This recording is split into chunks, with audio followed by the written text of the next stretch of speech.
बाळासाहेबांच्या तमाम शिवसैनिकांना तुमच्या ह्या अनिश गाढवेचा, बाळासाहेबांच्या कडवट शिवसैनिकाचा आणि शिवसेनेच्या प्रवक्त्याचा मानाचा जय महाराष्ट्र. शिवसैनिकांनो, आजच्या व्हिडिओला सुरुवात करण्यापूर्वी तुम्हा सर्वांसमोर एक डिस्क्लेमर वाचतो. आता तुम्ही म्हणाले डिस्क्लेमर काय भानगड आहे? अनेकदा आपण भूताच्या कहाण्या पाहताना ते डिस्क्लेमर पाहिलेलं आहे. अगदी मजेशीर असतं. म्हणजे कुणी या सगळ्या कहाणीशी आपल्या जीवनाचा काही संदर्भ किंवा संबंध लावू नये यासाठी ते डिस्क्लेमर असतं की इस कहानी के सभी घटनाएं एवं पात्र काल्पनिक है. आपण ऐकलं असाल हे. इसका वास्तविकता से कोई संबंध नहीं है और अगर कहीं ऐसा संबंध पाया गया, अशाच प्रकारचं असतं ना काहीच ते, अगर ऐसा कहीं संबंध पाया गया तो उसे केवल एक योगायोग संयोग कहा जाएगा. आता माझा आजचा हा जो व्हिडिओ किंवा आजचा जो विषय आणि ह्याच्यामध्ये जो शेवटी एक संदर्भ लागेल, आता लागतोय की नाहीये तुम्ही ठरवायचं, पण जर लागत असेल तर योगायोग समजा. आणि असे योगायोग या माणसाच्या बाबतीत कायम होत असतात, हे लक्षात घ्या. हे डिस्क्लेमर लक्षात ठेवायचं बरं का. हे असंच सांगितलेलं डिस्क्लेमर नाही. आता काल परवामध्ये काही बातम्यांच्या भडीमारामध्ये एक महत्वाची बातमी तुम्हा सर्वांच्या नजरेतून कदाचित सुटली असावी, काही शिवसैनिकांनी नक्कीच पाहिली असेल. ही बातमी आहे अमरावतीच्या एका महान माजी खासदाराची. अमरावतीचे एक महान माजी खासदार, मुंबई बँकेवर ज्यांचं प्रभुत्व होतं, त्यांच्या मुलाचं वगैरे लक्ष झालं असेल, ज्यांनी सर्वोच्च बलिदान दिलं, ह्या शिंदे गटात जाऊन सर्वोच्च बलिदान दिलं, असे अडसूळ परिवाराविषयी आजचा हा व्हिडिओ. अडसूळ परिवार, आनंदराव अडसूळ, अभिजित अडसूळ. आताच त्यांच्या परिवारामध्ये मला वाटतं आईंचं निधन झालेलं आहे, अभिजित अडसूळांच्या. ईश्वर त्यांच्या मृतात्म्यास शांती देव, ही ईश्वर चरणी प्रार्थना. पण लक्षात घ्या शिवसैनिकांनो, काही गोष्टी ह्या अशा असतात ज्या आपण कधीही विसरू शकत नाही, कधीही नाही. ज्याला सर्व ते दिलं, म्हणजे अमरावतीमध्ये शिवसेनेच्या ह्या माजी खासदाराला शिवसेनेच्या पक्षप्रमुखांनी असेल, बाळासाहेबांनी असेल, भरभरून प्रेम दिलं कायम. म्हणजे मुंबई बँकेवर असेपर्यंत ते एम्प्लॉईज असोसिएशनवर असेपर्यंत सर्व गोष्टी यांना मिळाल्या. पण ज्यावेळेस गद्दारी करायची वेळ आली त्यावेळेस मात्र यांनी एका कणाचा विचार केला नाही. काय झालं बघा, गद्दारी केली.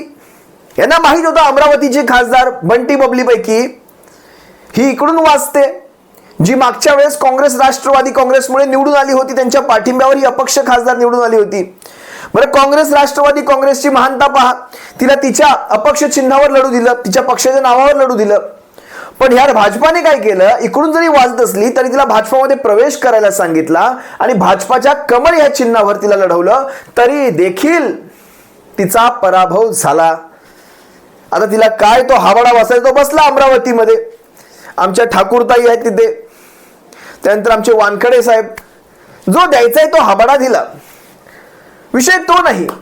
विषय हा आहे की ही बाई आणि ह्यांचं कायम विळ्या भोपळ्याचं नातं राहिलं, तरी देखील गद्दारी करताना मागे पुढे पाहिलं गेलं नाही. भले मी खासदारकी लढवणार नाही, पण मी काही ना काहीतरी आश्वासन घेऊन येईल, आणि ते आश्वासन होतं राज्यपाल पदाचं.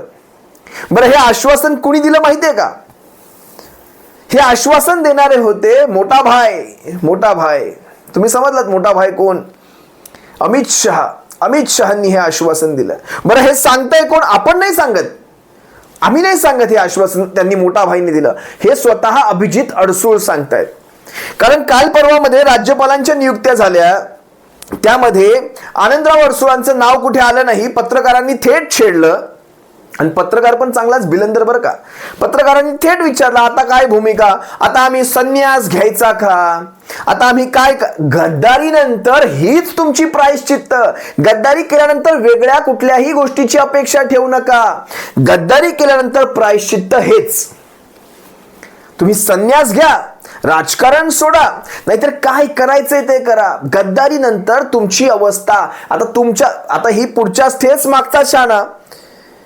तुम्हाला हे जे झालंय ना, तोच प्रकार आता इतर 40-42 गद्दारांच्या बाबतीत घडणार.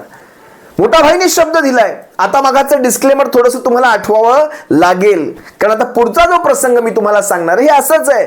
अहो, शिवसेनेच्या पक्षप्रमुखांना एका खोलीमध्ये बसून, मातोश्रीवर बसून तुम्ही सर्वांनी चर्चा केली. शिवसेनेच्या पक्षप्रमुखांना असाच शब्द दिला होता की सर्व काही समान असेल. बरं, हे सगळं करून मातोश्रीच्या बाहेर आल्यानंतर हे मीडियावर तुम्ही सर्वांनी प्रेस कॉन्फरन्स घेऊन सांगितलं. स्वतः देवेंद्र फडणवीसांनी हे सांगितलं. विचार करा, प्रेस कॉन्फरन्सवर सांगितलेलं सगळं खोटं पडलं. तुर्तास तुम्ही हा एक व्हिडिओ पहा, ज्या व्हिडिओमध्ये हा अभिजित अडसूळ कसं आपल्या वडिलांना डावललं गेलंय, मोठा भाईने कसं फसवलंय एकदा सांगतो, एकदा पहा. त्याच्या पुढे मी माझं विश्लेषण करतो. शिवसेना नेते अभिजित अडसूळ सध्या आमच्यासोबत आहे. अभिजितजी, आनंदराव अडसूळ यांना राज्यपाल बनवण्यासाठी वचन दिलं होतं, पण लिस्टमध्ये नाव नाही आहे. काय सांगेल याच्यावर? नक्कीच गेल्या 1.5-2 वर्षापासून माननीय देवेंद्रजी फडणवीस साहेब आणि मुख्यमंत्री एकनाथजी शिंदे साहेबांनी माननीय आनंदजी अडसूळ साहेबांना राज्यपाल पदाचा शब्द दिला होता. आणि खास करून लोकसभेच्या वेळी आज आपण पाहिलं, मागासवर्गीय समाजावर त्या ठिकाणी कुठेतरी अन्याय झाला. मागासवर्गीय असूनही मागासवर्गीय नसलेल्या नवनीत राणा यांना त्या ठिकाणी तिकीट देण्यात आलं. परंतु 26 तारखेला रात्री माननीय अमितजी शहा यांच्या घरी रात्री जवळजवळ 3 वाजता, म्हणजे 27 तारखेला माननीय मुख्यमंत्री साहेब होते, उपमुख्यमंत्री देवेंद्रजी होते आणि अमित शाह साहेब होते. आणि त्यावेळी स्वतः अमित शहांनी माननीय आनंदरावजी अडसूळ साहेबांचा हात धरून की आपण सिनियर आहात आणि आपण यावेळी थांबा आणि आम्ही आपल्याला राज्यपाल करू. आणि तशा पद्धतीचे त्यांनी निर्देश मुख्यमंत्री आणि उपमुख्यमंत्र्यांना दिले की उद्याच संध्याकाळी आपण त्या ठिकाणी बसून एक पत्र, रिकमेंडेशन लेटर आपण मला पाठवावं. आणि 27 तारखेला संध्याकाळीच माननीय मुख्यमंत्री आणि उपमुख्यमंत्र्यांनी सही करून तशा पद्धतीचं रिकमेंडेशन पत्र की त्यांची राज्यपाल म्हणून नेमणूक करण्यात यावी अशा पद्धतीचं पत्र त्या ठिकाणी पाठवलं. एवढंच नाही तर परवा जी नीती आयोगाची बैठक झाली त्यावेळी देखील माननीय मुख्यमंत्री एकनाथजी शिंदे साहेबांनी पत्र पाठवलं की राज्यपाल पदी आनंदराव अडसूळ साहेबांची नियुक्ती करावी. परंतु खंत अशी की दुसऱ्या दिवशी नेमकी राज्यपाल निवड झाली. जवळजवळ 8 ते 9 राज्यपाल त्या ठिकाणी नेमणुका झाल्या. कालच वडिलांचा फोन आला, अतिशय हताश होऊन त्यांनी मला बोलले, अरे अभिजित आता सोडून दे. कारण खंत सगळ्यात महत्त्वाची की अरे तुला ज्या ठिकाणी मुंबई बँकेमध्ये तू बलिदान दिलंस, प्रवीण दरेकरला तू अध्यक्ष बनवला आणि तरीसुद्धा त्यांनी तो शब्द गेले 2.25 वर्ष पाळला नाही. हा तर राज्यपालाचा शब्द आहे. कारण तेव्हाची वस्तुस्थिती जर आपण पाहिली तर खऱ्या अर्थानं जेव्हा सगळं सरकार विरोधात होतं आणि तेव्हा देवेंद्रजींनी मला फोन केला, मला बोलले अभिजित तुझी मदत लागेल. आणि मी काहीही विचार न करता, मी स्वतः 7 वर्ष डायरेक्टर होतो त्या ठिकाणी, भल्या मोठ्या प्रमाणावर सरकार प्रवीण दरेकर आणि भाजपाच्या विरोधामध्ये होतं. त्या ठिकाणी अभिषेक घोसाळकर आणि सुनील राऊत यांच्यासुद्धा विरोधामध्ये उमेदवार उभे होते. परंतु माझ्या एकट्याच्या मागे घेण्यामुळे जवळजवळ 20 लोकांच्या निवडणुका बिनविरोध झाल्या. परंतु तरी देखील मुख्यमंत्र्यांनी 3 वेळा शब्द टाकला, उपमुख्यमंत्री देवेंद्रजींनी 3 वेळा सांगितलं, बावनकुळेंनी 2 वेळा सांगितलं, तरीसुद्धा प्रवीण दरेकरांनी अजूनपर्यंत तो शब्द गेले 2.25-2.5 वर्षात पाळला नाही. आनंदराव अडसूळ साहेबांनी मला हेच सांगितलं की अरे बाबा, एक शब्द मुख्यमंत्री उपमुख्यमंत्री सांगून एक जर साधा पदाधिकारी त्यांचं जर ऐकत नाही तर अमित भाई आपलं ऐकतील का? म्हणजे मला या ठिकाणी खऱ्या अर्थानं शिवसैनिक या ठिकाणी मोठ्या आशेने या ठिकाणी आलेले आहेत माननीय एकनाथजी शिंदे साहेबांबरोबर आणि भारतीय जनता पार्टीसोबत. परंतु जर अशा पद्धतीची वागणूक जर मिळाली तर मला वाटतं नक्कीच कुठेतरी मेसेज, शेवटी चुकीचा मेसेज कुठेतरी शिवसैनिकांमध्ये जाईल आणि म्हणून असा मेसेज चुकीचा जाऊ नये एवढीच माझी इच्छा आहे. धन्यवाद. तुम्ही मुख्यमंत्री जर सांगितले तेव्हा तुम्ही जगा सोडला, अमरावतीच्या प्रवीण दरेकरला अध्यक्ष केला, पण आता तुमची भूमिका काय होणार? कारण लिस्टमध्ये नाव पण नाही येतं. नाही बघा, मी काय अजून आशा सोडलेल्या नाहीत. मी शिवसेनेचा कार्यकर्ता आहे. माननीय मुख्यमंत्री एकनाथजी शिंदे साहेब असो किंवा उपमुख्यमंत्री देवेंद्रजी फडणवीस साहेब असो, मला माहिती आहे की 2.5 वर्ष घालवले प्रवीण दरेकरांनी माझे, जिथे मी त्यांना बलिदान करून आज ते अध्यक्ष म्हणून बसलेले आहेत. परंतु अशा पद्धतीने खऱ्या अर्थानं हा आमचा अपमानसुद्धा आहे, अवमानसुद्धा आहे, डावललंसुद्धा. म्हणजे एका समाजाच्या माणसाला किती त्रास द्यावा, किती अन्याय करावा. मला वाटतं कुठेतरी हा अन्यायसुद्धा आमच्यावर कंटिन्यूस घडत चालला. शेवटी आमच्याही मर्यादा आहेत. आम्ही वाट बघतोय. आज शेवटी कसं आहे, आम्ही एक सरकारमध्ये कुठेतरी भाग आहोत. माननीय मुख्यमंत्र्यांचे कार्यकर्ता म्हणून काम करतो आम्ही. परंतु शेवटी आमच्याही मर्यादा आहेत. किती दिवस थांबावं, शेवटी मग संन्यास घेण्याशिवाय आमच्याकडे पर्याय नाही. निवडणूक मग आम्हाला सगळंच सोडावं लागेल. मग जर अशा पद्धतीने प्रत्येक वेळी जर अन्याय होत असेल तर मग कुठेतरी आता वाचा फोडणं आणि कुठेतरी आरडाओरडा करणं हे आमचं काम नाही. परंतु कुठेतरी शेवटी आम्हाला एक निर्णय घेऊन मग घरी गप्प बसावं लागेल. आनंदराव या व्हिडिओमध्ये अतिशय स्पष्ट शब्दात, निर्वाणीच्या शब्दामध्ये मी राजकारणातून संन्यास घेईल अशाच प्रकारचं बोलणं तुम्ही केलं. तुम्हाला राजकारणातून संन्यासच घ्यायचा आहे, कारण तुमच्या त्या स्वयंघोषित मुख्य नेत्याला त्याला देखील राजकारणातून संन्यास घ्यायचा आहे आणि गावी जाऊन शेती करायची आहे. त्यामुळे तुम्हा सर्वांचा अंत हा असाच आहे. आता मगाच्या डिस्क्लेमर विषयी जेव्हा तुम्हाला म्हणालो, अगदी असंच वचन शिवसेनेच्या पक्षप्रमुखांना देखील दिलं होतं. शिवसेनेच्या पक्षप्रमुखांना दिलेलं वचन जर मोडलं जाऊ शकतं तर अभिजित अडसूळ आपण किस घाटकी मुली, समजते मी काय म्हणतोय? आणि शिवसेनेच्या पक्षप्रमुखांना दिलेलं वचन हे बाहेर येऊन मीडियामध्ये तुम्ही प्रेस कॉन्फरन्स घेतली होती, कशा प्रकारे समान सगळं असणार. जर हा देखील एकदा व्हिडिओ पहा देवेंद्र फडणवीसाचा. सरकार माननीय मोदीजींच्या नेतृत्वाखाली या ठिकाणी यावं आणि देशहिताचे निर्णय त्या माध्यमातून व्हावेत अशा एका व्यापक हितातून हा निर्णय या ठिकाणी आम्ही घेतलेला आहे. आता जी काही युती झालेली आहे त्या संदर्भात आमचा निर्णय असा झाला आहे की लोकसभेकरता या ठिकाणी शिवसेना 23 जागा लढेल आणि भारतीय जनता पार्टी 25 जागा लढेल. विधानसभेच्या संदर्भातला आमचा निर्णय असा झालेला आहे की आमचे जे मित्र आहेत यांच्याशी चर्चा करून त्यांच्या जागा निश्चित करू आणि उरलेल्या ज्या जागा आहेत त्या अर्ध्या जागा शिवसेना आणि भाजप या ठिकाणी लढेल. आणि गेल्या 5 वर्षात आम्ही जे काही काम केलेलं आहे आम्हाला विश्वास आहे की जनता पुन्हा आम्हाला निवडून देईल. त्यामुळे पुन्हा सरकारमध्ये आल्यानंतर पद आणि जबाबदाऱ्या याची समानता राखण्याचा देखील आम्ही निर्णय केलेला आहे. आणि त्या दृष्टीनं जे पद आणि जबाबदाऱ्या ज्या सांभाळण्यात येतील त्याही समान पद्धतीनं सांभाळण्यात येतील हाही निर्णय या ठिकाणी आम्ही केलेला आहे. व्हिडिओमध्ये तुम्हा सर्वांना स्पष्टपणे कळेल की सर्वांमध्ये समसमानता याचा अर्थ अतिशय स्पष्ट आहे. त्यामध्ये पदांची समसमानता, सत्तेची समसमानता आणि त्यात मुख्यमंत्री पद देखील येतं.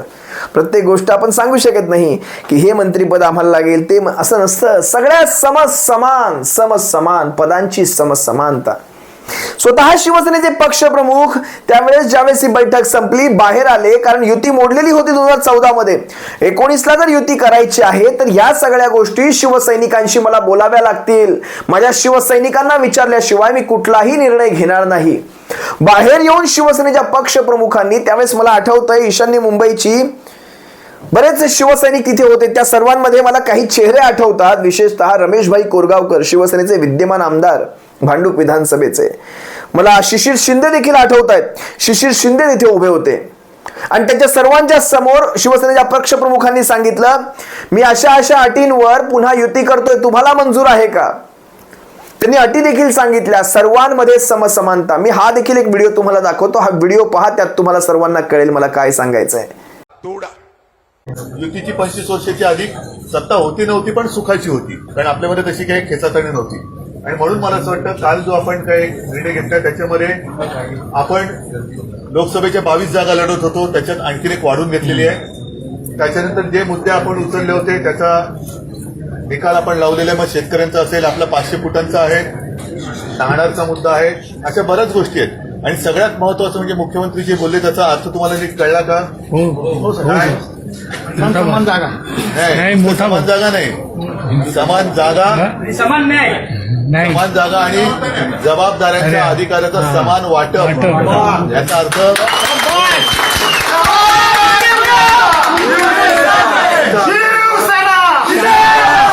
याचा अर्थ मी त्याच्यामध्ये समानता आणलेली आहे. पहिले 25 वर्ष आपण जे करत होतो की ज्याच्या जागा जास्त त्याचा मुख्यमंत्री, ते मी स्वीकारलेलं नाही. मी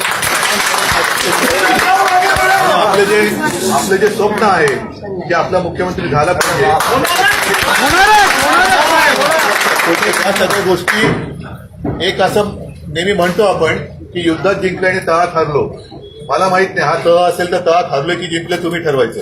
नाही जिंकणारच साहेब जिंकणारच नाही नाही, हा जर कालचा आपला तह असेल तर तहात हरलोय की जिंकलोय. आता पुढची जबाबदारी तुमची आहे. हो साहेब. तहामध्ये जिंकलेलो आहे, आता युद्धात जिंकावं लागेल. साहेब फक्त तुमचा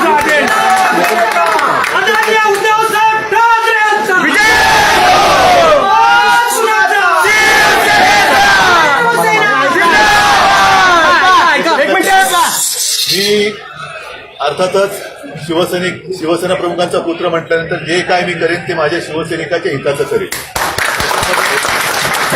त्याच्यामध्ये मी कधी माझा स्वार्थ बघितलेला नाही, बघणार नाही.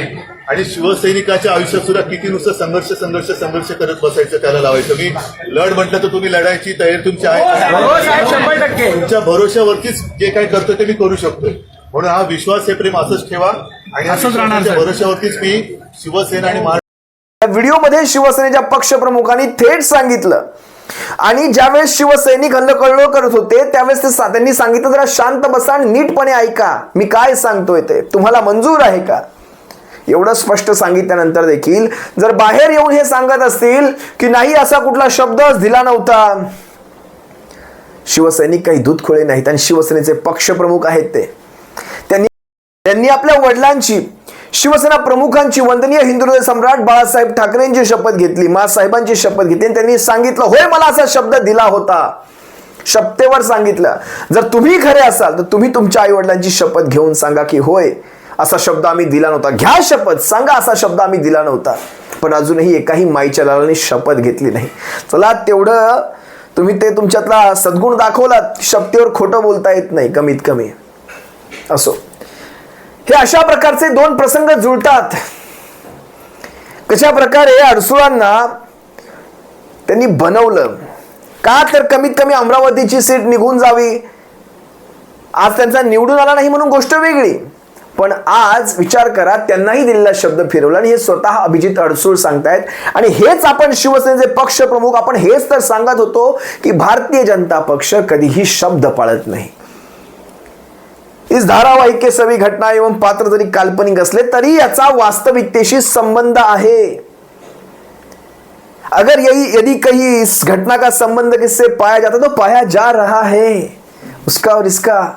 आणि दोघांमध्ये समान धागा आहे, मोठा भाई अमित शाह यांनी दिलेला आहे तो शब्द. असो, शिवसैनिकांनो तुम्हा सर्वांची रजा घेतो. ह्या गद्दारांची अवस्था ही अशीच होणार आहे, काही वेगळा फरक पडणार नाही. सर्वांची आज ना उद्या प्रत्येक गद्दाराची अवस्था ही अशीच होणार आहे. सप्रेम जय महाराष्ट्र बाळासाहेबांच्या शिवसैनिकांनो, काळजी घ्या. सप्रेम जय महाराष्ट्र. धन्यवाद.